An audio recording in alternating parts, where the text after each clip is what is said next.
안녕하세요. 겨울안개의 스케치북입니다. 오늘은 요즘 유튜브나 블로그에서 엄청나게 많이 퍼지고 있는 그 말 한번 제대로 짚어보려고 합니다. 법인으로 사면 세금이 절반이에요. 들어보셨죠? 법인세율이 9%에서 19%니까 개인 양도세 최고 45%랑 비교하면 뭔가 엄청난 절세가 될 것 같은 느낌. 맞죠?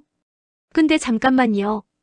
숫자만 딱 떼어놓고 보면 맞는 말 같은데 그 숫자 뒤에 숨어있는 구조적인 함정들을 모르고 법인을 쓰다가 세금 폭탄 맞고 현금화도 못하고 건강보험료까지 폭탄 맞는 분들이 실제로 굉장히 많습니다.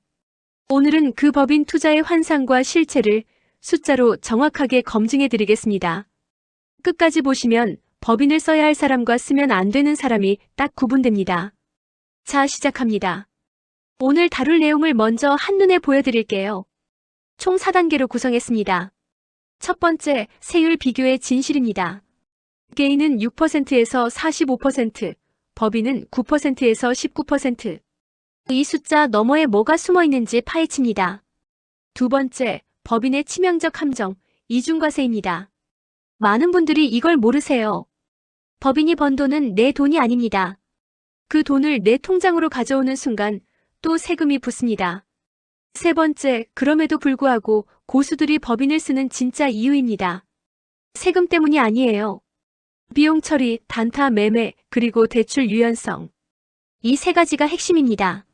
네 번째, 최종 결론입니다. 여러분이 농사꾼 스타일인지 사냥꾼 스타일인지에 따라 명예 선택이 달라집니다. 딱 정리해드리겠습니다. 자, 그럼 첫 번째 단계, 세율 비교부터 시작하겠습니다. 많은 분들이 이 표만 보고 법인이 유리하다고 판단하시는데요. 개인 투자자는 양도소득세가 누진세율이라서 최소 6%에서 최대 45%까지 올라갑니다.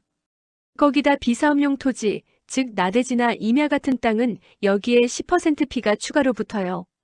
결국 최대 55%까지 세금을 낼 수 있습니다. 반면에 법인은 어떨까요? 법인세가 2억 이하는 9%, 2억 초과분은 19%고요. 비사업용 토지에 대한 추가과세 10% 피를 더해도 최대 29%입니다. 이 숫자만 보면요. 아, 법인이 확실히 싸구나 하는 생각이 드실 거예요. 근데 이게 첫 번째 환상입니다. 왜냐고요? 지금부터 설명드릴게요. 개인 투자자의 세금 구조를 좀 더 구체적으로 들여다봐 볼게요. 개인은 보유기간이랑 토지 용도, 이 두 가지에 따라서 세율이 완전히 달라집니다. 예를 들어서요, 1년 미만으로 짧게 샀다가 파는 경우엔 50% 단기 중과세가 붙어요. 1년에서 2년 사이 40%입니다.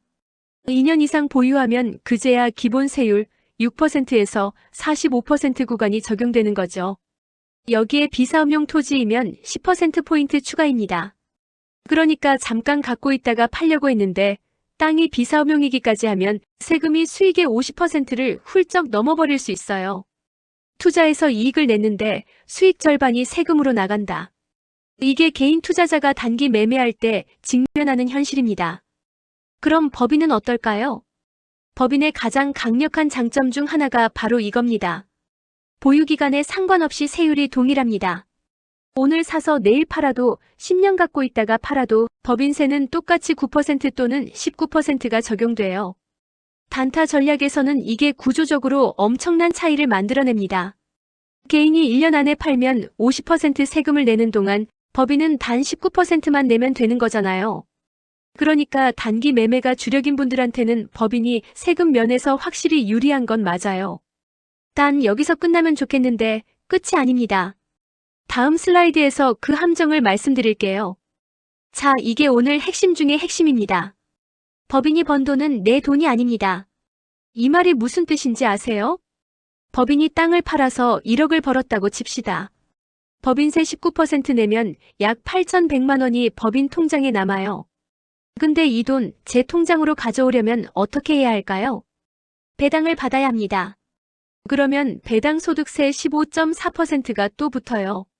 아니면 급여로 받으면 근로소득세 최대 45%까지 붙어요. 대여로 가져오면 이자 소득세가 또 따라 붙습니다. 이게 바로 이중과세입니다. 법인이 한번 세금 내고 내가 개인적으로 돈을 꺼낼 때 또 한 번 세금을 내는 거예요. 그러니까요, 단순히 법인세율 19%니까 개인 45%보다 훨씬 싸다는 말은 절반만 맞는 말입니다.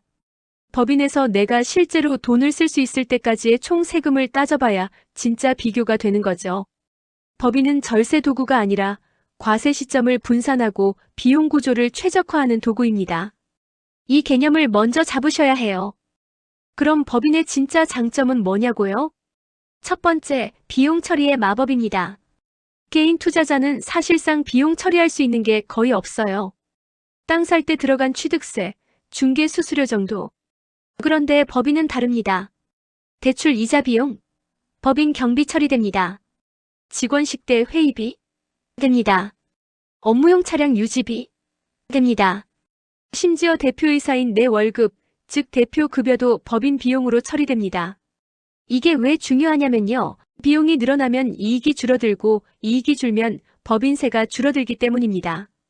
예를 들어서 법인이 5천만 원 이익을 냈는데 비용으로 2천만 원을 처리하면 과세 대상은 3천만 원만 되는 거예요.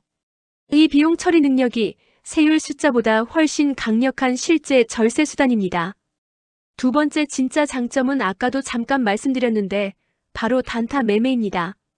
개인이 단기 매매를 하면 어떻게 되냐고요? 세무서 입장에서는 사실상 투기꾼 취급을 합니다.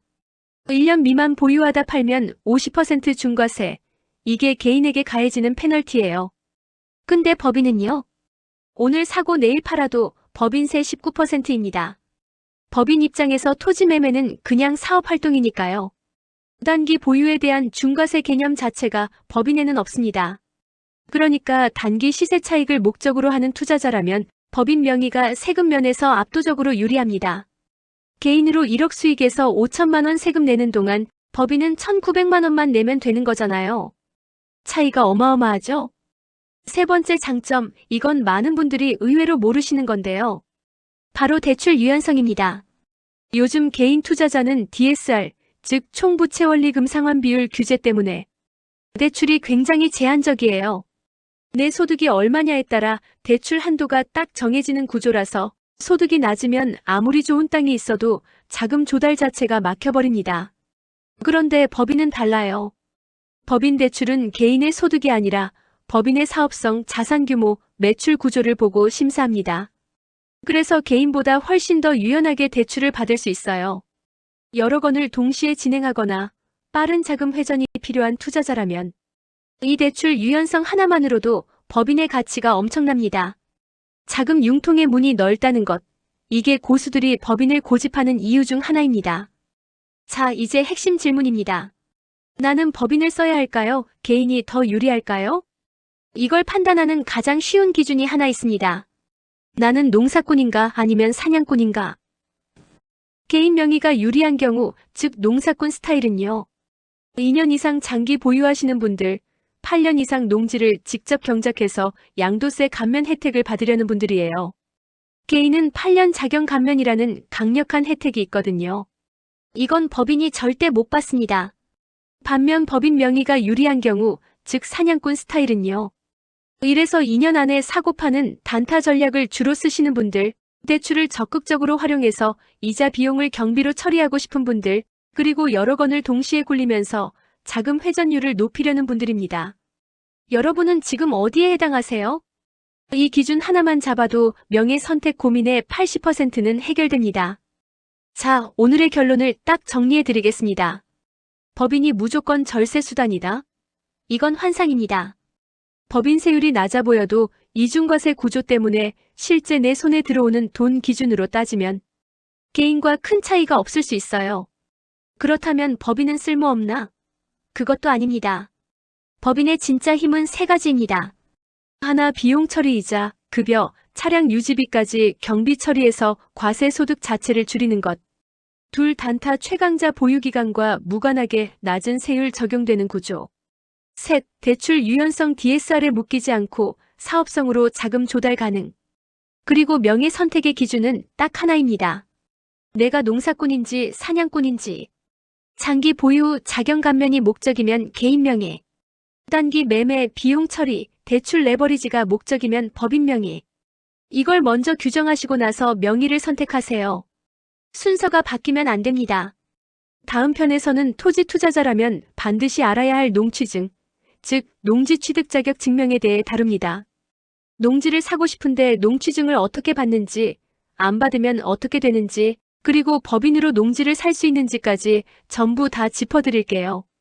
다음 편도 꼭 놓치지 마시고 오늘 영상 도움이 되셨다면 구독과 좋아요 꼭 부탁드립니다. 겨울안개의 스케치북이었습니다. 감사합니다. 끝까지 시청해주셔서 감사합니다. 영상이 마음에 들었다면 구독 신청,